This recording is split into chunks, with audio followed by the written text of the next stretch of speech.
I followed my mother in the same post, and my father before that, so it does cover a good many years. I came into the presidency of this. Many people who follow the royal family know Queen Camilla as one of the most talked-about members of the monarchy. But behind the public appearances, reports claim that a surprising moment involving the Duke of Kent has sparked fresh debate after Catherine was described by many as the true future of the royal family. So, what exactly happened? Did the Duke of Kent really send a powerful message that placed Catherine at the center of the monarchy's future? And why has this latest royal drama created so much discussion among royal watchers? But do you believe the Duke of Kent's actions were a clear show of support for Catherine? Or are people reading too much into the situation? Let us know your thoughts in the comments. And for more updates on the royal family, make sure you subscribe.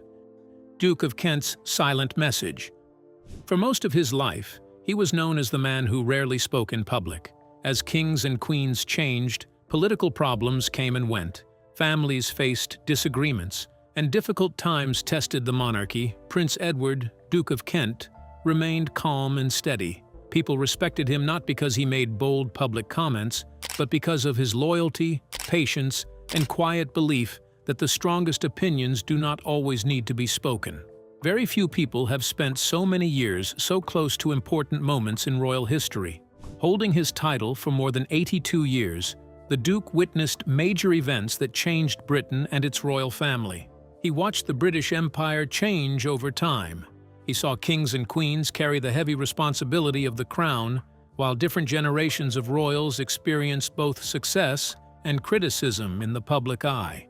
Those who knew him understood that his silence did not mean he was unaware of what was happening.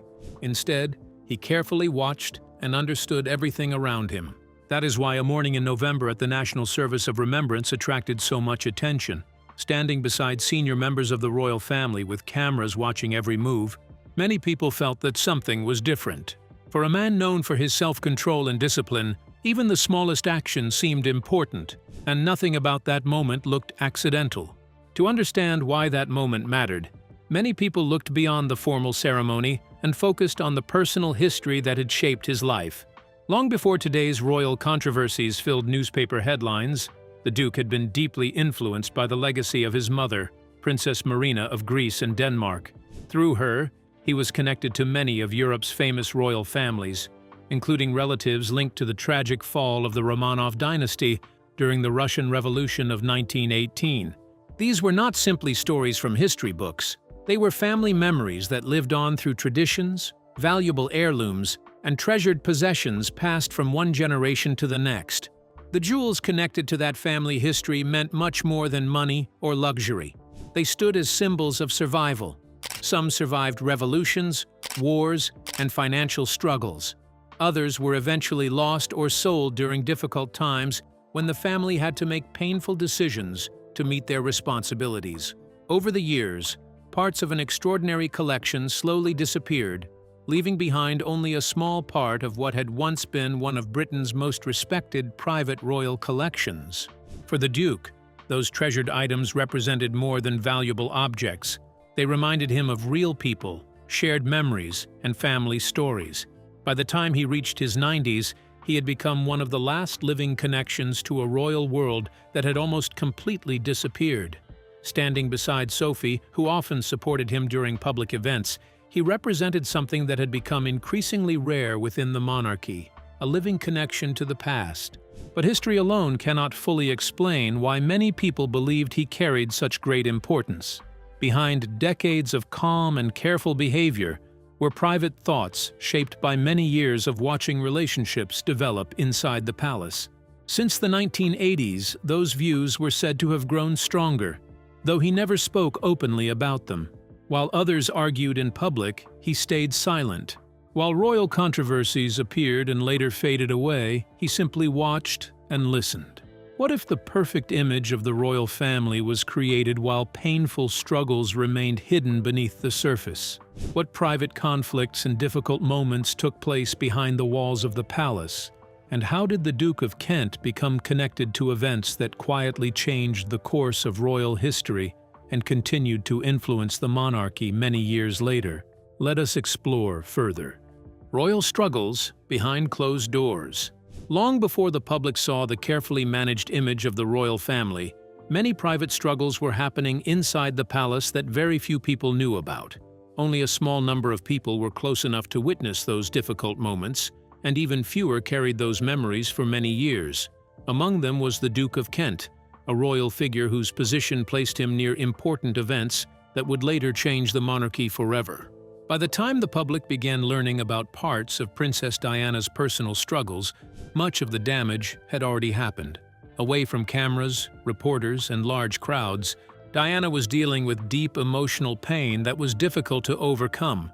The woman who was admired by millions around the world often felt alone inside a royal system that seemed unable or unwilling to protect her from the problems she was facing. People close to the royal family understood that Diana's marriage was facing serious problems long before the media reported on them. Private conversations happened behind closed doors, where important choices were made, trust was questioned, and relationships were tested.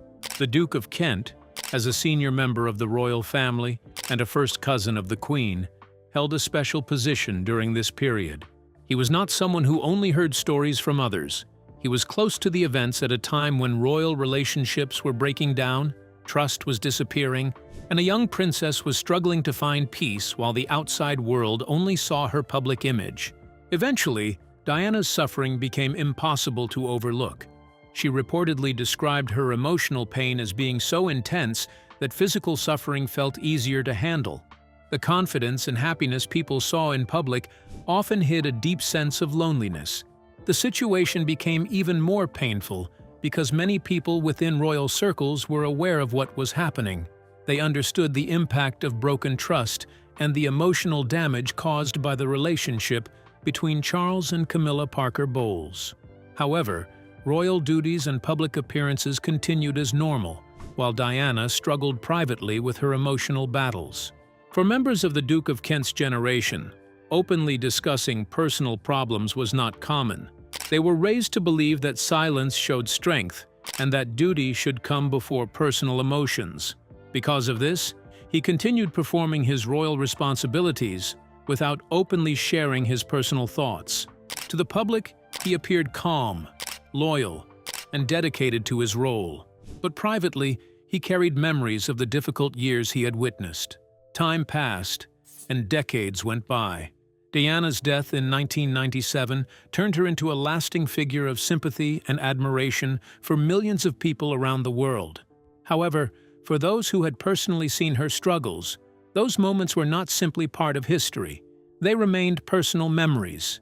Because of this, some observers later viewed the Duke of Kent's actions toward Camilla as something more meaningful than a simple public moment.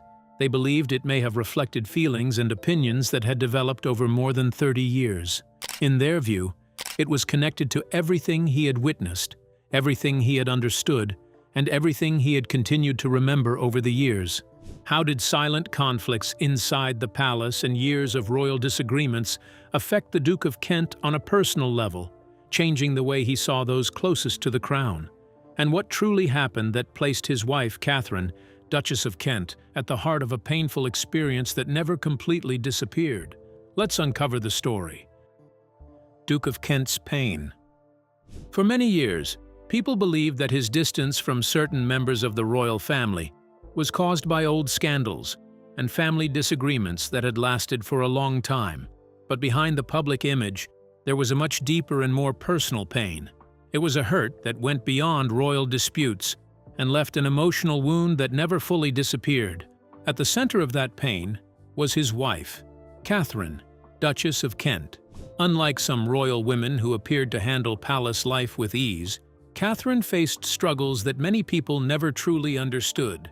Behind the royal titles, official events, and public appearances was a woman dealing with private battles that eventually became impossible to hide. During the 1970s, Catherine experienced a serious mental health crisis and received treatment at a psychiatric facility. Although the palace tried to protect her privacy and keep the situation away from public attention, the truth eventually became known. She later faced years of depression, and there were many times when she stayed away from public events without giving clear reasons. However, People close to her described a very different person from the rumors that surrounded her. They saw a kind and genuine woman who carried deep emotional pain, but still worked hard to carry out her royal responsibilities. Her decision to become a Catholic created another source of attention and controversy. It was a personal decision based on her own beliefs, but within some parts of the royal establishment, it made her appear different from others. Instead of receiving support and understanding, she reportedly faced criticism and judgment. The situation became even more painful because of what was said about her behind closed doors. According to some former royal insiders, conversations among people connected to Camilla's social circle sometimes focused on Catherine's struggles. Instead of showing compassion, some people allegedly mocked her difficulties. Her depression and emotional challenges were reportedly turned into jokes, with hurtful descriptions such as unstable and weak being used without considering the suffering she had experienced. Catherine was not there to defend herself. Because she was often away from public life, some people found it easier to talk about her struggles without thinking about the impact of their words. Her pain became a subject of discussion instead of something treated with care and respect. Eventually, the Duke of Kent learned about those conversations. Every comment, joke, and criticism eventually reached him. For a husband who had watched his wife go through years of emotional struggles, the reports were deeply upsetting. He understood the sacrifices Catherine had made while serving the royal institution. He knew the pressure she had faced and the personal cost that came with living such a public life. After hearing what had been said, any relationship that may have existed between him and Camilla reportedly changed forever. The distance between them was no longer simply about royal disagreements or personal differences. It became a lasting divide. The trust disappeared, leaving behind silence and separation that never seemed to disappear. And when many believed the situation could not become more serious, another disagreement appeared. This time, it involved royal jewelry and the decisions made after Queen Elizabeth II's death. The dispute convinced many observers that the relationship had reached a point where repairing the damage seemed almost impossible. Inside the palace, silence often revealed more than words, especially during the sensitive process of handling Queen Elizabeth II's jewelry collection in September 2022. What really shaped the final decision about Diana's diamond brooch? And why was Catherine's long-standing admiration for the treasured piece set aside while Camilla was given the stronger claim? Let's take a closer look. Royal jewelry dispute. In September 2022, after the death of Queen Elizabeth, her personal jewelry collection was carefully checked and shared among senior members of the royal family. One of the items was a diamond brooch that had once been worn by Diana. Catherine had admired it for many years after seeing it in old photos and archive videos. To Catherine, the brooch was more than just a piece of jewelry. It was a special reminder of Diana and the way she was remembered by the public. When the final decisions were made, the brooch was given to Camilla, and Catherine was told it was no longer available. She never spoke publicly about it, but people close to her noticed that she carried out her royal duties with quiet sadness and looked tired in the days that followed. During a state banquet in 2023, Catherine's team officially asked if she could wear a Queen Mary tiara from the royal collection. The request was turned down because the tiara had already been given to Camilla for another event taking place around the same time.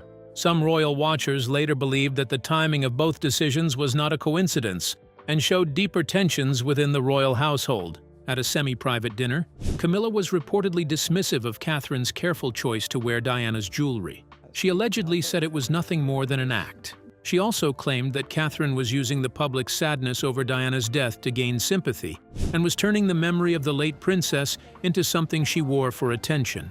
These comments, according to several reports, spread quickly and made many people who heard them feel uncomfortable. William was later told about the remarks, and what happened afterward between the two royal households was described as one of the coldest exchanges in recent years. The Duke of Kent watched everything from a distance and felt that the situation reminded him of events he had seen many years earlier. He saw Catherine accept each disappointment without complaining in public, while Camilla seemed to keep gaining possession of important royal treasures. Seeing this happen again and again shaped his private opinion long before he showed it publicly. He eventually decided to make his position clear at the cenotaph, turning his private thoughts into a public message. His actions did not create a new disagreement. Instead, they revealed tensions that had been quietly growing behind palace doors for months and even years. The moment also showed that decisions about royal history, family memories, and a sense of belonging had become just as important as official royal titles. Behind the public ceremonies and polished appearances, personal feelings were being influenced by what was given, what was refused, and what was quietly passed from one person to another. Long after the jewelry had been handed out and the disagreement had faded into silence, those paying close attention understood that these royal treasures were no longer just decorative items. Every jewel now carried memories, influence, and the weight of unspoken decisions that would continue to shape future events within the royal family. In the hours after the November 2025 National Service of Remembrance, palace gossip grew stronger as Queen Camilla reportedly briefed King Charles III about a moment at Westminster that had unsettled the usual order within the royal family. What really happened between the Duke of Kent and Camilla during the ceremony? And why did that one brief moment send shockwaves through royal circles, even during such a solemn event? Let's find out. Duke of Kent's quiet gesture toward Catherine. Just hours after the National Service of Remembrance in November 2025, quiet rumors spread through the palace faster than the cold London wind. At the center of the talk was Queen Camilla, who gave King Charles a carefully planned version of what had happened earlier during the ceremony at Westminster. She presented the incident as something that challenged the royal family's order and traditions. She explained that the Duke of Kent, whose health had become weaker, stood beside Sophie, Duchess of Edinburgh, during the National Service of Remembrance. What caught people's attention was not his poor health, but the way he acted when Camilla came into view during the solemn event in London.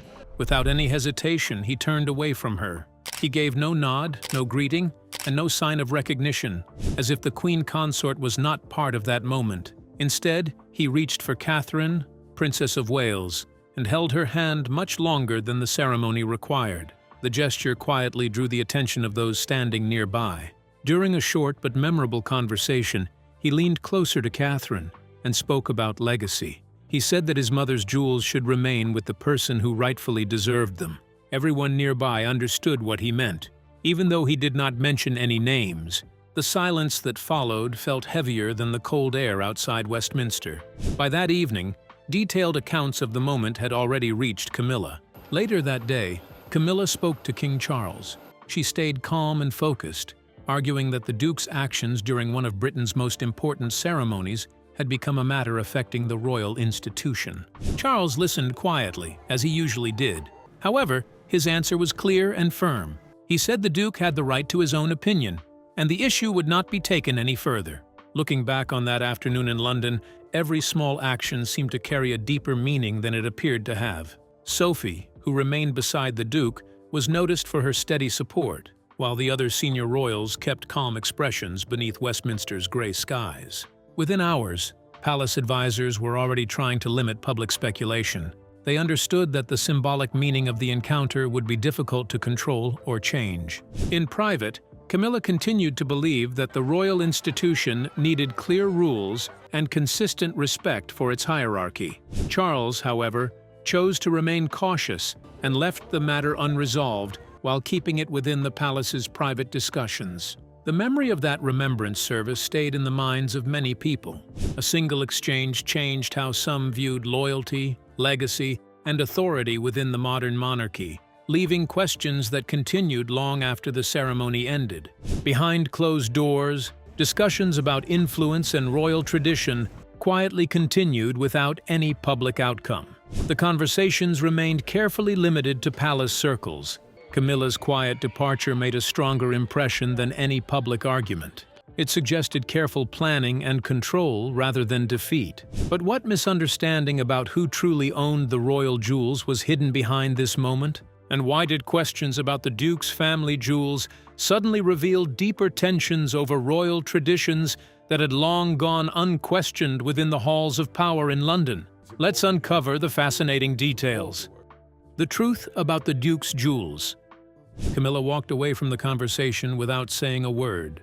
Her silent exit made a bigger impact than any argument that had taken place. People who had known her for a long time understood that when she left quietly, it did not mean she had given up. It meant she was thinking carefully and planning her next move. But what she walked away from was more than just a disagreement. It was a misunderstanding about ownership that went much deeper in royal tradition. Many people around the royal household in London believed the Duke's jewels could be influenced by rank or power, but that was not true. The jewels were not part of the crown jewels that are passed from one monarch to another. They were also not included in the official royal collection cared for by the monarchy. Instead, they belonged to the Duke personally. Because they were his private property, he had the legal right to give them away, sell them, or leave them to anyone in his will without asking Buckingham Palace for permission. At the same time, Camilla's place in the royal family had already been officially confirmed. In May 2023, she was crowned alongside King Charles. Her crown was redesigned with the famous Cullinan diamonds, showing tradition and royal authority. Then, in January 2025, it was officially named Queen Camilla's crown, further confirming her public role in both official records and royal ceremonies. Even so, those official honors did not remove the quiet resistance she still felt from some people inside the royal family. Titles could be announced, and crowns could receive new names, but respect and acceptance from those who had served the monarchy for many years could not be forced. That silent distance stayed in her mind far more than any legal question about jewels or inheritance. This unspoken divide continued to weigh heavily on her. It was a problem that even King Charles found difficult to solve. Inside the grand halls of Windsor Castle and Buckingham Palace, loyalty and doubt seemed to exist side by side, leaving Camilla feeling alone in a place where royal traditions and symbols often carried more meaning than official decisions written on paper. In a royal family where silence often hides deeper stories, a quiet disagreement over inheritance and loyalty slowly added to the growing tensions behind palace doors. Why has King Charles found it so difficult to change the Duke of Kent's firm position? And how did many years of loyal service lead both men toward a conflict that almost no one expected? Let's find out. Royal inheritance tensions. Inside the royal family, where silence often says more than words, one important decision about inheritance and loyalty was creating quiet tension that very few people outside the palace knew about. At the center of it all was King Charles, who found it difficult to change the firm opinion of the aging Prince Edward, Duke of Kent. The Duke belonged to a generation that believed duty always came before personal wishes. Long before today's discussions, the Duke had spent many years serving the crown. Throughout his life, he always put the monarchy first, leaving little room for personal comfort or public explanations. King Charles, however, still carried the burden of past controversies involving Queen Camilla and the lasting public memories of Princess Diana. Those events changed the way people looked at every royal decision that followed. The effects of those difficult years remained in the background, shaping how trust and leadership were viewed within the royal family. But the biggest issue was not only about the past, it was about the future of a collection of royal jewels connected to generations of royal history. These jewels, once owned by Princess Marina, were valuable for much more than their beauty. They represented family history, royal traditions, and the strength of the monarchy through difficult times. The question had become very real.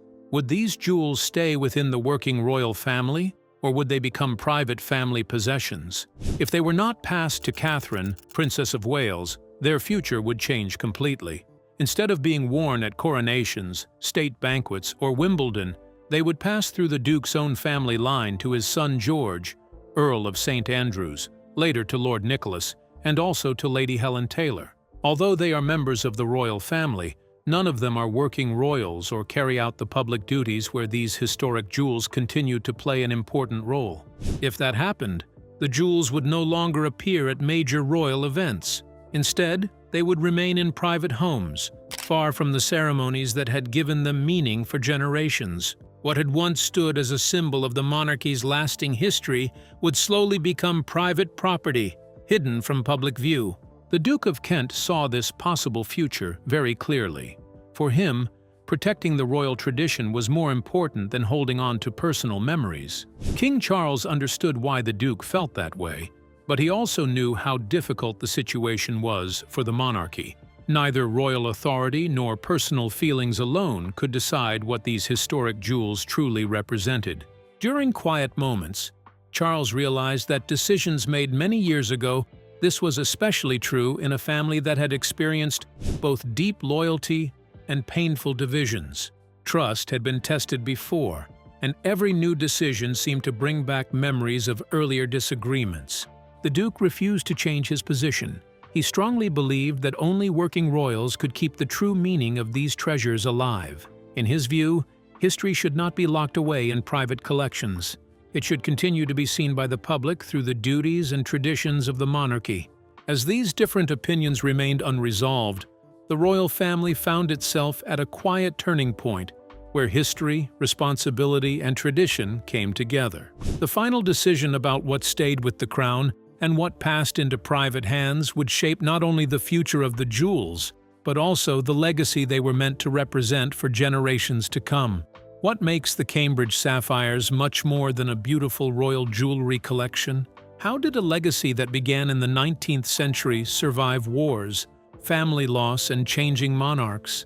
And could their remarkable journey from Princess Augusta to Queen Mary and later generations reveal a lasting story of duty, tradition, and royal responsibility that continues to shape the monarchy today? Let's discover the fascinating story. The Cambridge Sapphires. Some jewels are more than beautiful. They carry memories, responsibility, and a lasting connection between the women who pass them down from one generation to the next, like a quiet promise. Long before today's royal events and cameras, the Cambridge Sapphires were made in the 19th century for Princess Augusta, Duchess of Cambridge. That marked the beginning of a royal tradition that survived wars, personal losses, and changing monarchs. After Princess Augusta died in 1916, Queen Mary became the careful keeper of the sapphires. In 1934, she gave them to Princess Marina as a wedding gift, continuing the tradition of passing the jewels to the next generation instead of keeping them for herself. That tradition has continued into modern times. In 2011, William and Catherine became the Duke and Duchess of Cambridge, carrying the same title connected to these historic jewels, even if they did not realize how meaningful that connection would become. Now, the Duke of Kent understands the importance of protecting that history. Instead of allowing these royal treasures to remain hidden away in private collections across England, he believes they should continue to be seen and appreciated. His thoughts have turned toward Catherine, whose way of wearing royal jewels has become a quiet way of honoring the past instead of simply showing wealth. In September 2025, during a state banquet for the President of the United States, Catherine wore the Cambridge Lover's knot tiara. As she appeared before the guests, many people were reminded of Diana, whose memory seemed to be reflected in every moment. Then, in March 2026, at the Commonwealth Day service in Westminster Abbey, Catherine wore Queen Elizabeth's Bahrain pearl earrings. They were not just beautiful pieces of jewelry. They also served as a gentle reminder of the late Queen and the lasting impact she left behind. This ability to keep history alive cannot be copied, and many royal watchers believe it is one of Catherine's greatest strengths. While some people see only expensive jewels, others see symbols of family, duty, and remembrance. The Duke of Kent believes these royal treasures should never disappear into forgotten storage. Instead, they should continue their journey through each generation. He sees Catherine as someone who does more than wear historic jewels. She understands their meaning, respects their history, and carries their story into the future. In this continuing story, the Cambridge Sapphires become much more than precious gemstones. They create a link between Princess Augusta, Queen Mary, Princess Marina, and the future, where Catherine may one day stand in Westminster Abbey as queen. In doing so, she would keep this long royal tradition alive instead of allowing these treasured pieces to become forgotten objects locked away in silence. Rather than fading into history, the Cambridge Sapphires continue to represent a living connection between past and future, preserving royal memories for generations to come. Then, During the cenotaph service in November 2025, one quiet exchange changed the course of the monarchy without a single public announcement. What quiet understanding was reached between key royal figures at that moment? And how did Catherine, Princess of Wales's 2024 health crisis, trigger a series of events that changed the royal family's priorities in ways few people expected? Let's uncover the details. The royal final decision. At the Senate in November 2025, a quiet moment changed the future of the monarchy without anyone giving a speech. The elderly Prince Edward, Duke of Kent, stood at the serious gathering and chose to stay silent instead of making a public statement. That quiet choice allowed a private promise to shape the future. Months earlier, in 2024, the world watched Catherine, Princess of Wales, go through surgery and spend months recovering after being diagnosed with cancer. Her health and royal role were closely watched by the public. When she returned to public duties at Windsor Castle and later at Trooping the Colour, she did so slowly and carefully, showing quiet strength instead of trying to impress anyone. People who had followed the royal family for many years remembered earlier painful moments, from Princess Diana's private struggles to long-running disagreements over royal jewels and family traditions. Looking at that history, the Duke believed Catherine's recovery meant more than personal courage. To him, it represented the future of the monarchy and something that deserved to be protected while he was still able to do so. By the time the Senate made its decision, he had already decided that the unused Kent pearl fringe tiara and other jewels from Princess Marina's collection should no longer stay locked away. He hoped they would once again be worn at important royal events, possibly by Catherine, creating a link between the past, the Romanov family history, and the modern monarchy. So, what do you think about the Duke of Kent's shocking decision? Share your thoughts with us in the comments section. Don't forget to like and subscribe.